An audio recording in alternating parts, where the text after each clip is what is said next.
Season, every matchup allows you to continue to grow as a franchise, as a team, and they've done that.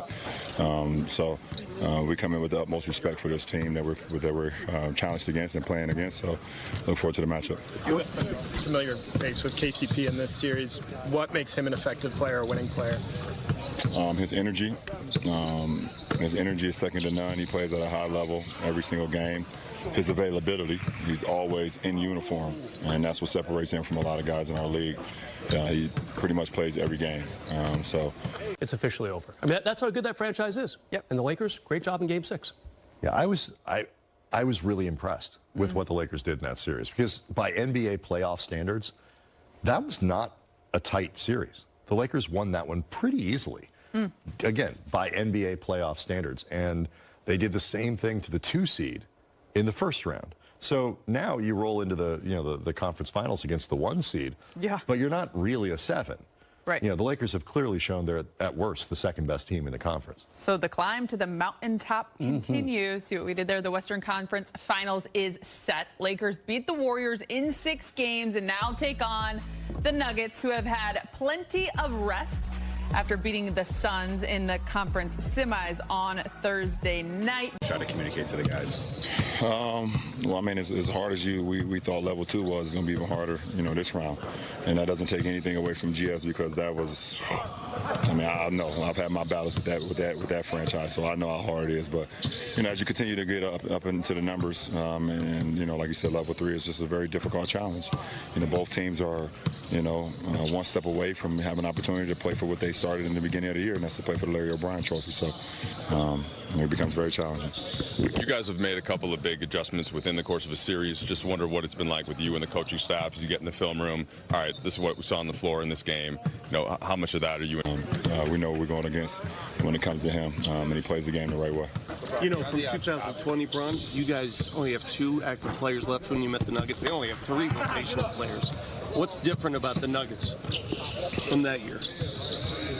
They're better, but they were great then, and they're great now. But I think Joker has gotten 2 more years under his belt. Jamal has gotten back to his regular form after the injury, and the rest of those guys have been playing exceptional basketball. So, they're a really, really, really, really good team. Bron, you talked about kind of progressing through the different levels of the playoffs, level 1, level 2, level 3. Well, being able to make adjustments in between games and within the game as well. Because you come into a series, everyone knows everyone. It's not like you come in with new offensive sets and new defensive sets and things of that nature, and new personnel. It's the same personnel that's been there, but being able to make adjustments, timely adjustments within the game, in between games, is very helpful to both, for our ball club. LeBron clearly locked in already, but this is what he looked like most recently in the closeout victory over the Warriors. His first 30-point game of the postseason, a near triple-double, 39-9. 23 of the first 24 minutes. We're saying he put on a master class. BK, I'll start with you. How would you describe him now? I mean, to me, he looked like a guy who, a husband and a father, who understood the value of not having to work on Mother's Day. Like LeBron James's career has done nothing but ruin holidays for Savannah from the time they were like 18. Amen. So I think he understood, I can get Mother's Day off, and he did it. Like, he did win Game 7. And, can LeBron crank it up in the way that he did, quote unquote, playoff LeBron in 2014, 2015? No, he can't. To make sure he could celebrate that Mother's Day. We're actually going to hear more from Rob coming up in just a minute. But on the other end, the Nuggets have one of the best players in the game today, the 2-time MVP Nikola Jokic. That's his name. Here's what he has done against the Lakers this season. He had a double-double in 3 of the games and had a triple-double the last time these teams met. At practice, Darvin Ham gave an unorthodox approach to stopping the Joker. Man, try to catch him coming out of his house and kidnap him, baby. I mean, it's just obviously everyone knows how great he is, and just we're gonna have to match up. Still pull it back and show you that he's got it. He was just fantastic in Game 6. Yeah, and by that logic, in case the Lakers are playing still in June, Father's Day would be a Game 7 for the final. So LeBron has to make sure it's wrapped up by then as well, so his family is on board with that. Look, I talked to Rob. Not as important as Mother's Day. It's not as important as Mother's Day. There's no doubt about it. But the last day he won on Father's Day, Oh, 2016. Warriors. Oh, Continue. Yeah, great stuff. Yeah, so at any rate, I got lucky. I talked to Rob Pelinka after the game, Lakers Vice President of Basketball Ops and their GM, and I asked him to try to put into words what LeBron had just done with that near 30-point triple-double. And Rob said, we're speechless. You know, he is an absolute ageless wonder who not only did this in a closeout game, but against a pretty good defense as well. A few different guys that'll see action against him and just try to put your best foot forward every time out. But again, try to do everything we can to do our work early and keep him off balance.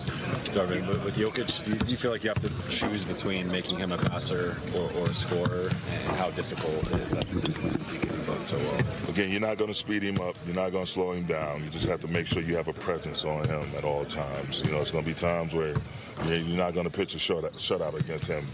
Just times you have to, again, you have to withstand his passing, withstand his scoring, but you just try as much as possible to put him in a position where, you know, when possible.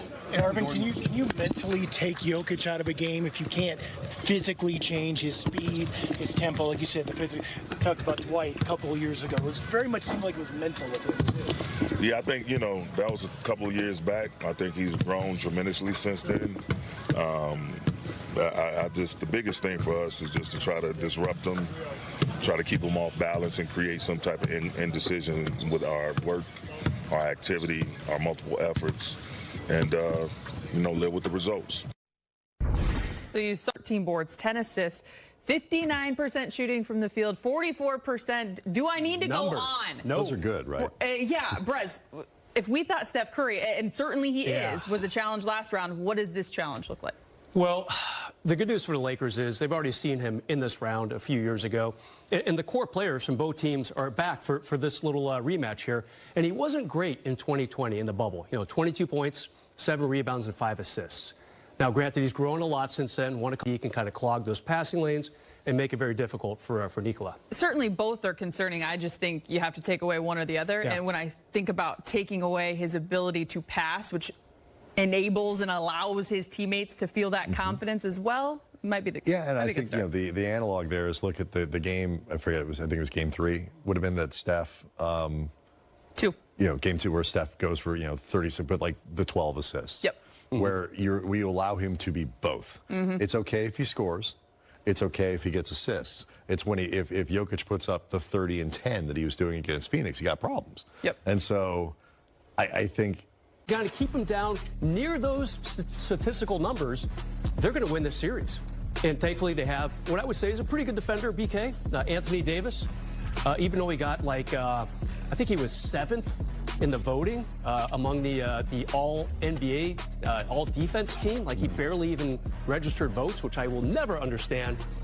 But I think AD is up to the task. I think he'll do a good job of neutralizing Jokic. And Ali, on the podcast earlier today, I think you said that Jokic is in the Western Conference at practice, LeBron James. like, no, we're not doing it. Like, because that's what you should say if your plan actually is to go kidnap him, you throw people off. But, you know, short of that, you have to allow yourself some flexibility and so you don't get discouraged by how good he is, and then he's going to put up numbers and he's going to do some. So limit him to 2/3 of the things he does really well. You know, make sure that if he's going, that Michael Porter Jr. isn't. You know, just limit different things around because you can't take a guy who's that good and make him not good.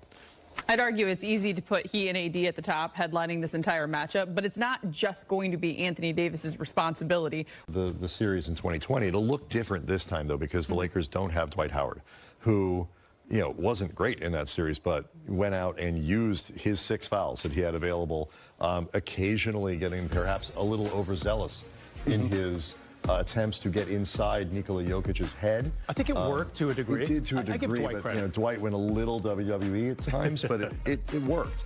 The Lakers don't have that in the bag for this series. Correct. So, and they had JaVale back then, too. Yes. Don't forget. They had really good rim protection coming off that bench, no doubt.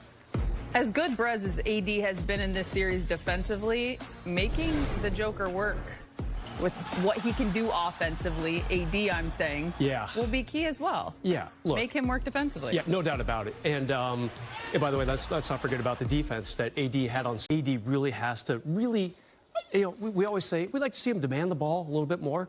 And it is a chicken and egg thing. Sometimes AD needs to demand the ball more in the post. Sometimes his Laker teammates need to try a little harder and not forget about him and find him, especially in the third and fourth quarter.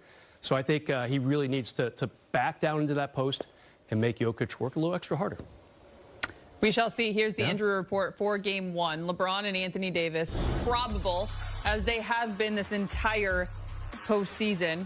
Mo Bamba listed as out, dealing with that left ankle soreness. Will be joining the team at Tuesday, the day of Game 1, dealing with a doctor's appointment here in LA until non-COVID illness. One thing I will say, I believe he was questionable before Game 6 against the Suns as well with the same. Wow. Yes, he was available. But that was last Thursday. I mean, does anyone really think he's not going to play?